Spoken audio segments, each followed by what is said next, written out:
decades ago, there's a decline in membership of the local racing pigeon clubs around the nation. And thankfully, there are individuals or racing pigeon fanciers who continue to promote the racing pigeon sport to keep it alive and to continue this wonderful hobby. And I met this gentleman here in Medina, Texas, who tirelessly promoting the sport, the racing pigeon sport in his local community. And we are here in his backyard with Mr. Harvey Young of Heart of the Hills. Heart of the Hills Racing Pigeon. Racing Pigeon. Thank you so much, sir, for letting me be here in your backyard, in your Thanks wonderful for being here. Great. Location. And currently, Mr. Harvey Young is the president of Heart of the Hills. Heart of the Hills. And how many members you have now? Well, with husband and wife, I think we're touching right around 12. 12 members. And we got 8 junior members. 8 junior members. And that's new. That's new. We just went a couple months. Yeah. And Mr. Harvey Young, I met him. He was promoting the sport in Tractor Supply. Yes. Here in Medina. Actually, Bandera. Bandera. Right. When you contacted me, that was 2 years ago, right? Right. Around like that, 2 years ago. And he texted me, hey, Romer, you want to join us here in Bandera Tractor Supply? Less that I know, because I know there's a Bandera in San Antonio. Less that I know that the Bandera that he was referring to is 54 miles away from me. So, but that was a really nice drive. But by the way, how long you been doing this sport, racing pigeon? Actively racing 40 years. 40 years. But I've had pigeons probably 45 years, yeah. I've really enjoyed it. And it's been a wonderful backyard hobby for my family, my son and my wife. And, and I moved here from Southern Illinois 5 years ago. Retired. I had 46 years of service with safety inspector. Winchester Ammunition as an in-house safety inspector contractor. But it's been a wonderful life, and pigeons has helped me through it. Nice. Really have. We were talking earlier about the stress relief, and with my job, I dealt with a lot of stress. And on the weekends to race my pigeons and train them, it was a wonderful thing for me to have. So back in Illinois, that's where you raised pigeons. Yes. What club you were a member there? I was president of the Illini Racing Pigeon Club for about 14 years. 14 years. And I belonged to the Illinois-Missouri Combine. Nice. In Southern Illinois, we lived right across the Mississippi River from St. Louis. And wonderful, wonderful group of guys. I miss them. And but we still stay in touch, and I watch the race results, and they watch our race results, and you can do that online. It's very cool to do that. But yeah, that's where I was born and raised, a small community. I grew up on a farm in Southern Illinois. It's different here. My wife and I came here. Actually, my wife's cousin owns a ranch here about 4 miles away, and we'd come here to visit, and it's been a wonderful. It's this is the way I grew up, very rural and very nice people here. Which is really quiet and it's quiet, awesome. yeah. And making me think to retire here also. Great, you're welcome to come here, man. It's beautiful here. I'm surrounded by the beautiful hills here, which brings up another point. I was told by another member of the Woodlawn Club when before I moved here, I was reaching out to racing pigeon guys. And he told me, he says, you're in a bad spot. You don't want to race with us. You're in the long end also. Well, he said I was down in a hole right here because I'm surrounded by mountains, Oh, yeah. And then I got to talking to some other fellows that he said, don't believe that. And they kind of mentored me as Burnernhard and Floyd Dietzman, who've been great to help me out since I've been here. And so I joined that club, the Woodlawn Club, and I competed with them. And actually, this white bird right here, and I believe it's a full sister won the 300-mile race. And it was an eye-opener for the Woodlawn Club because a lot of guys have a misconception about white pigeons. White birds. And it's there's a theory behind it, but I'll tell you what, these white birds fly. And it's a hodgepodge of sticklebots and Sions. What is the bloodline of this one? Sticklebot. Sticklebot. And they're all for German imports. My good friend Trey Crooks had them. He bought them. I bought a foundation pair, from a fella up in I think he's northeast Texas. Very well-known pigeon guy, and I can't think of his name right now. I've got it written down in there. But anyway, I looked him up recently, and he's got a wonderful line of white grizzles, which are called bandit bloodline, and this has some bandit in it, although bandits usually have the black specks in them, but these are just pure whites. And it's not American Dream Loft, right, Jim? No, Jim okay. Gabler, no. Jim Gabler. No, it's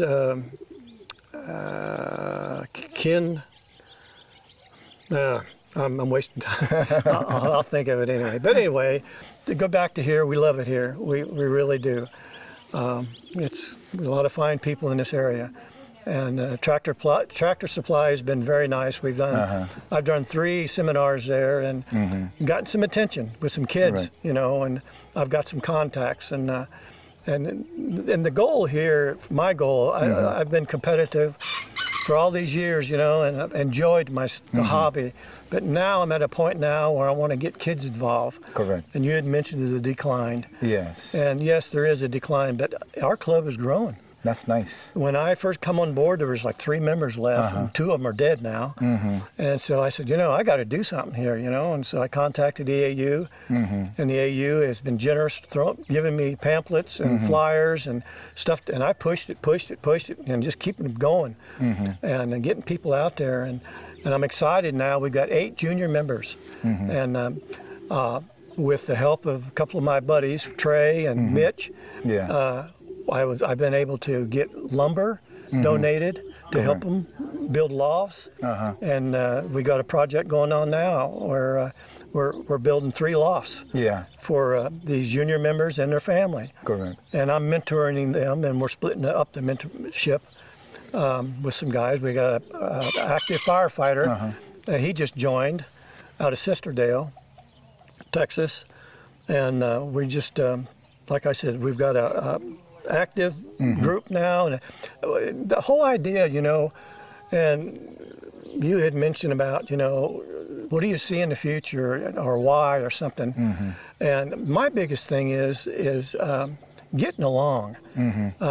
People need to get along, and it's a fun thing. It's not, you can take it serious, but you know, just respect each other and respect each other's thoughts and ways, and you know, that's dominating a club and calling all the shots. You know, be open. That's why I've been president. I'm open. I listen to everybody, their complaints and compliments, concerns, and we act on them. Yes. And it's worked out, and we're growing. And thanks for your help and Tractor Supply.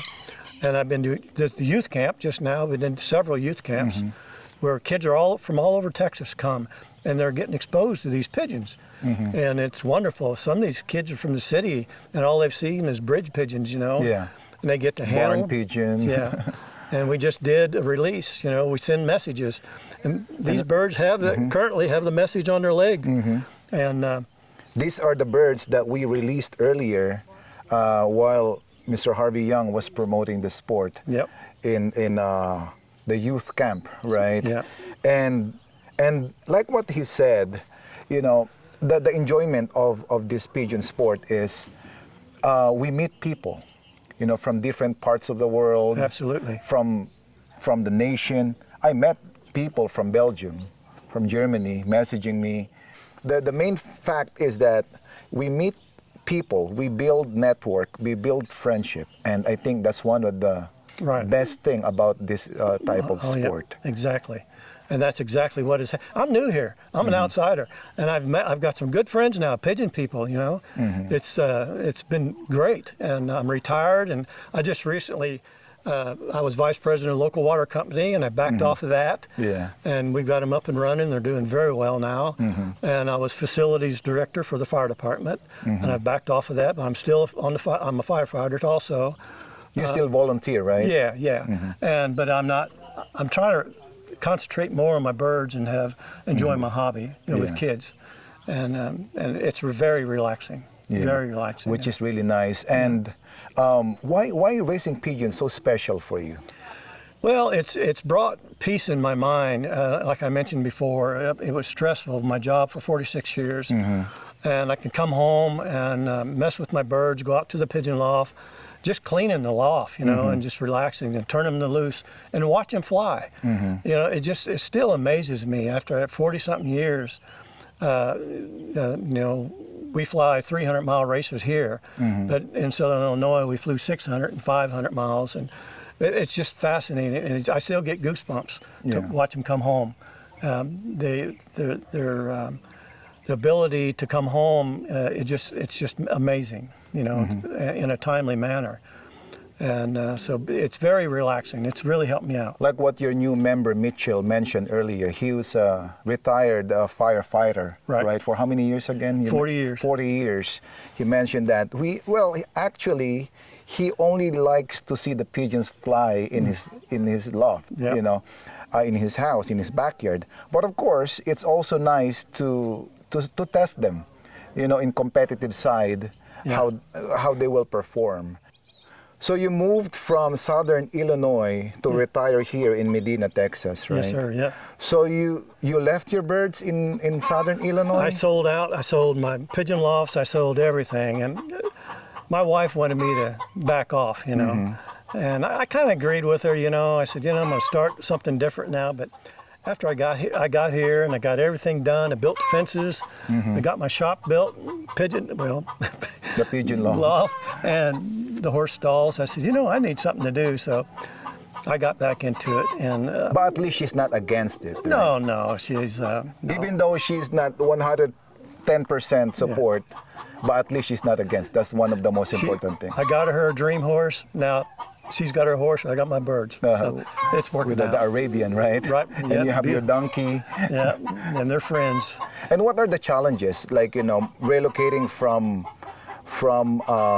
Southern Illinois, having pigeons, and then wanting to start all over here again? What are the challenges that you faced and you managed to overcome? Meeting new pigeon guys, new members, just pigeon people in general. I had to go after it, you know, and I was so fortunate, very fortunate, to meet Burnernhard and Floyd Dietzman, and later down the road, Bill Miller, Carl Moore, and Don Craighead from the Texas Hill Country Invitational Club, who have been very generous in helping us out with getting new pigeons.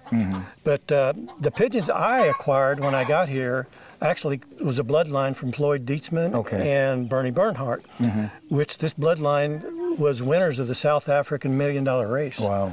And I was so fortunate, and these guys were getting out of the, because Bernie's wife is ill and Floyd's health has declined, but he's doing very well. We get together at least once or twice a month. But I was so fortunate to acquire these birds, and they've helped me.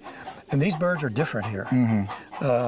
And the reason why I believe they've done so well in South Africa because the terrain and the climate is much like the hill country here. Yes. And I've never been there, but that's what they've told me.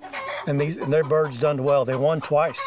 And like I said, this bird here actually came from Bill Miller. Yeah. Okay. Yeah. Bill Miller is a good friend. Yep. Great guy. And but anyway, that's what one of the big challenges is to get these people in my logbook and to meet with them and talk to them. And Bernie has mentored me, and so has Floyd, on how to train here because, believe me, it's different. Correct. With these hills, like I said, I'm in a bowl here. Yeah, and the weather. And the weather. Especially. Yep. And it's different. Like I said, the race seasons are a little different what we're used to in Illinois. But it's working out. Yeah. And we're having fun. Correct. We're having fun. So now these birds, they have the messages that the kids put and wrote, right? And we're gonna grab these messages later, and you're gonna send text message to Brian. Right. Right. And you're gonna show us your loft. Sure. And some awards and everything like Sure, that, right? yeah. Okay. This loft here was actually given to me by a retired member, and he was a doctor and he flew with the Hill Country Club and he moved away. And I was just getting ready to build myself a loft. He called me and he goes, well, he says, I know you're new and you're looking for a loft. He said, you can have this one if you can get it home. Oh, it's already built. Yeah, I brought it home. I actually moved it 3 times since I've been here. And did you recently painted this or? It's been sitting here at least 4 years. So how many pigeons it can accommodate? I'd say I can get 40 birds in there easy. Okay. And this is the old bird side and the young bird sides on this side here. And you really have lots of white pigeons here. Yep. This is my white bloodline here. Like I said, these birds are good flyers. Okay. And Can we see inside? yeah, I don't. Let's see. We'll try. But We'll try. Nice. So you have babies in here. these youngsters here are going to our new members. They're spoken for. Okay. I've actually got 3.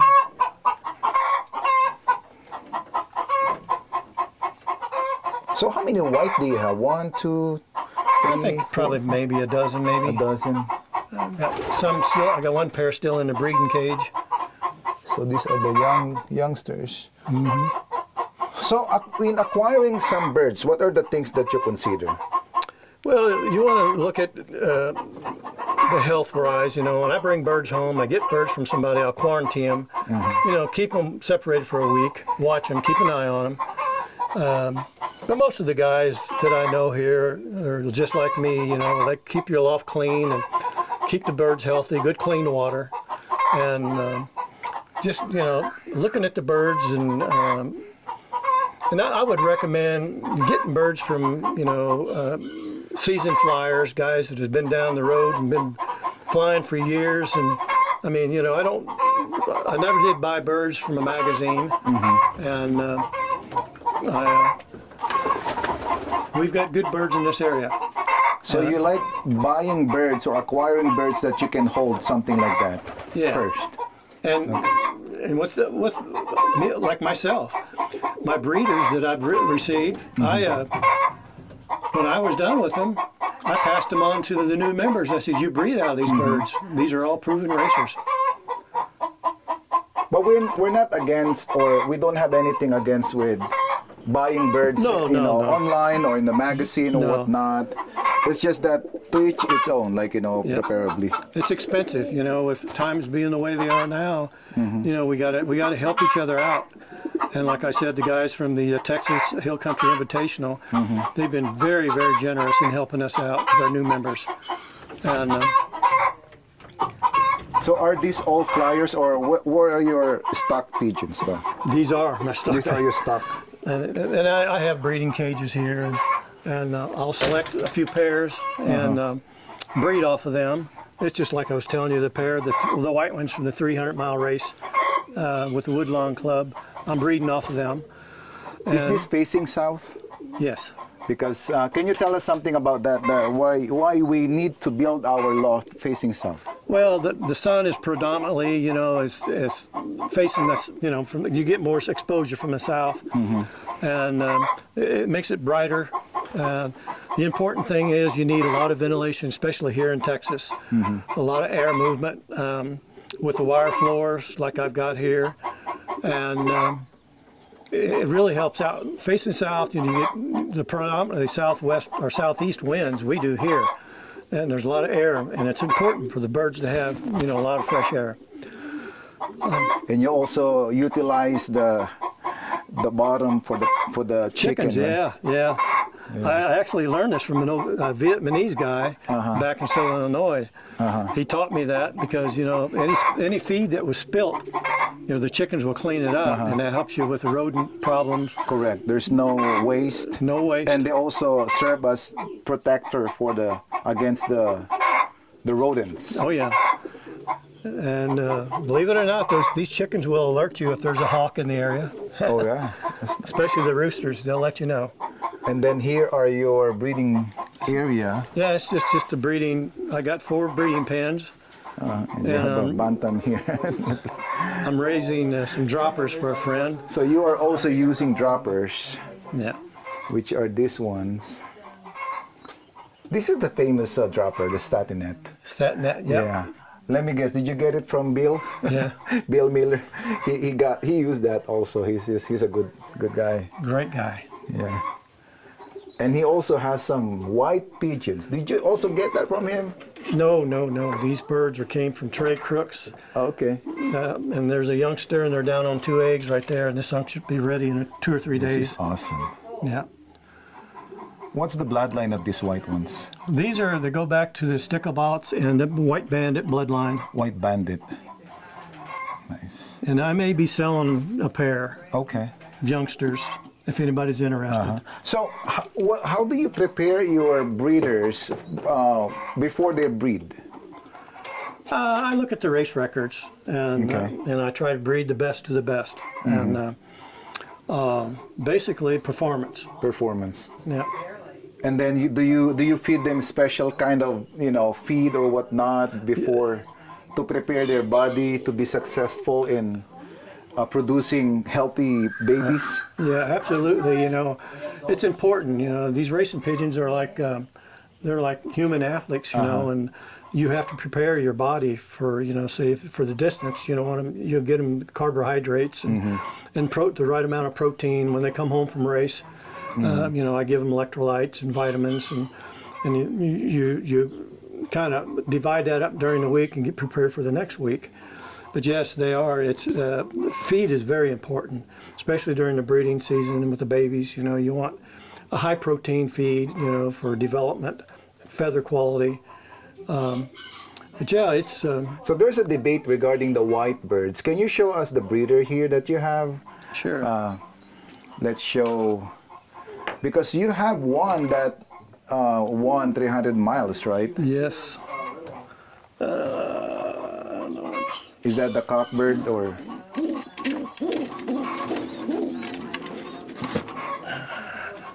So are they settled here? Oh yeah, yeah. These birds raced. They raced last year. This is why another one on my white bloodlines. 1611. 2022. Yeah. And like I said, these birds will fly, and they're proven. They've been 300 miles many times. And you know what I noticed with the white birds? Most of them are bulleye. Yeah, that's pretty common.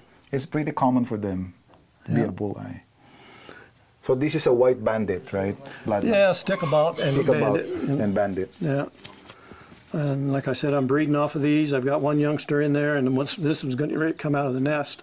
So while you're holding that, for the sake of our new flyers, what are the things that you look into the physical quality, not knowing the pedigree yet? Well, to start out with, I like a bird with a nice long keel, the keel bone that goes back to the vent bone. Go all the way back, and you can touch the tight vent, very tight, and that shows you that they got good breast muscle, good structure. I want a strong back, good wings, wing pattern. This one's fair. It's not bad. I like the vents there. Yeah, but like I said, these birds have been proven. They've raced many times at 300 miles, and they managed to survive. Oh yeah, and I get requests for funerals. People ask me to do funeral releases and weddings and special events. I just did one at a funeral here locally. It was a beautiful, beautiful thing to do. And we did it. We had for Veterans Day, we had a get together, and I released probably 14 white birds, and it was absolutely. I looked around when they were playing the song "God Bless America," and I looked around and people were crying when I let these birds go because they flew along the mountains, and it was very emotional. But yeah. And you can show us some of your awards and certificates. Absolutely, yeah. Okay.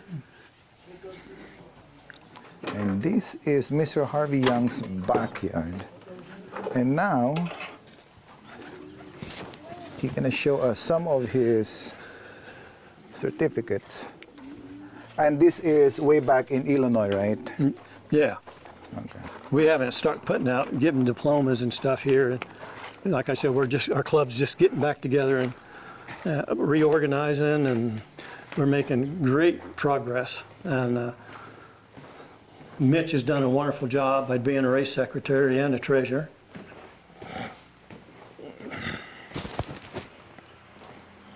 So here,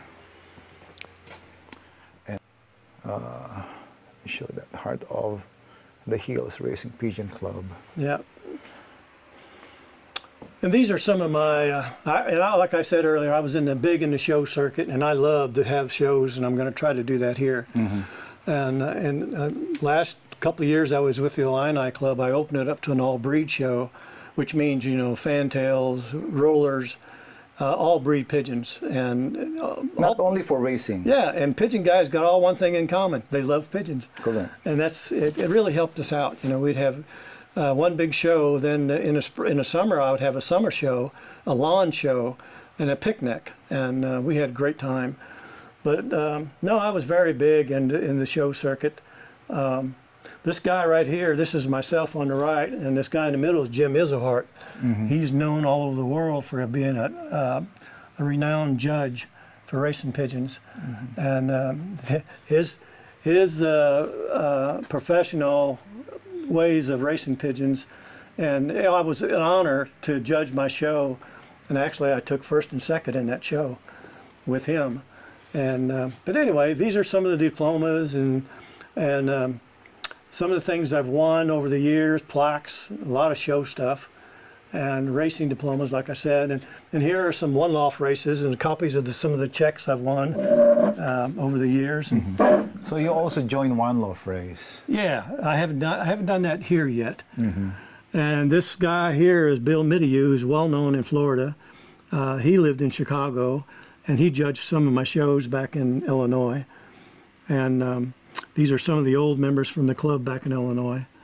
And anyway, it's fun to come in here and have some. And here's some of the old bandit bloodline. This guy here, he sent me 2 birds. We had special race. It was called a 4 down 44 race. And this white grizzle was a bandit bloodlines. And I think white horse, I believe he said. And that bird won the 4 down 44 races. I was thinking some Muleman base. I had Mulemans too. That was my Mulemans and Jansons. Yeah, that one kind of looked like a Muleman. Yeah. But no, it's been fun. It's been a great time. Good memories. So here in the heart of the hills in Texas, you still doing everything to recruit more members, right? Yes, And, yes, yeah. sir. And what can you tell about so far, the progress? Well, the progress has been good in the last couple of months. Like I said earlier, we've gotten probably 4 new members and let's see, 3 junior members. So we're growing. We're up about close to 13 members now. When I first started out, there was only 3. And so, like I said, I jumped in there and I said, you know, we got to do something about this. And like I said, I flew with the San Antonio Club, and there was too much arguing going on. And, you know, it wasn't fun. And I'm at my age now where, you know, I don't have time for that. I want to have fun. I want other people to have fun. So, yes, we're growing. And that is your goal? It's my goal, to get kids involved and to get them exposed to these birds and to watch them grow and let them get, you know, bonded to each other. Like I was saying, you know, my birds know my voice. Mm-hmm. They're out flying most of the time, you know, I can whistle and call them in. And not every time, but most of the time. But when they land, I can call them in pretty good. But it's an amazing thing. And I want kids to be exposed to that. It's a good, clean, wholesome fun for the kids, you know. What is your message and invitation to our, you know, viewers who would like to get involved into this sport? Well, we welcome new members. Again, I'm president of the Heart of the Hills Racing Pigeon Club in Kerrville, but I live in Medina. Contact me. You can reach me by my email, hyoung@pfarm, Gmail. And then my phone number, it's in the AU book. You can reach me at 618-801-3404. And we'd be welcome to, we help new members out. That's our goal. And that's one of the declines in other, I see in the other clubs. They don't help each other, you know, and that's what I'm wanting to do. Like I said, I was able to obtain lumber to help guys build their loft, birds. So, you know, that's what you got to do. You got to get out there and help people. And it's working. There's some more diplomas there. Oh, here. A few there, that 500, 600, 300 mile races. Nice. Yeah, but it's been good, and like I said, I'm at a stage in my life now, and I've had my fun and a lot of fun, and met a lot of good friends, and I'm here to help people. Now, your goal is not to just win the race, but to win many people to get involved into the sport. That's the main goal. Absolutely. And with the generous help of, like I said, the Texas Hill Country Invitational Club, Bill Miller, Carl Moore, Don Craighead, wonderful people, and to step up to the plate and help me acquire birds for new members. Great people. And the advice from Floyd Dietzman and Bernie Burnernhard. Again, I've been so blessed to acquire my birds that I have from them guys. So, and we will put your information, contact information in the description of this video. Absolutely. So that they can directly contact you. Very good. Thank you so much, sir, and have a good day. You too. Thank you.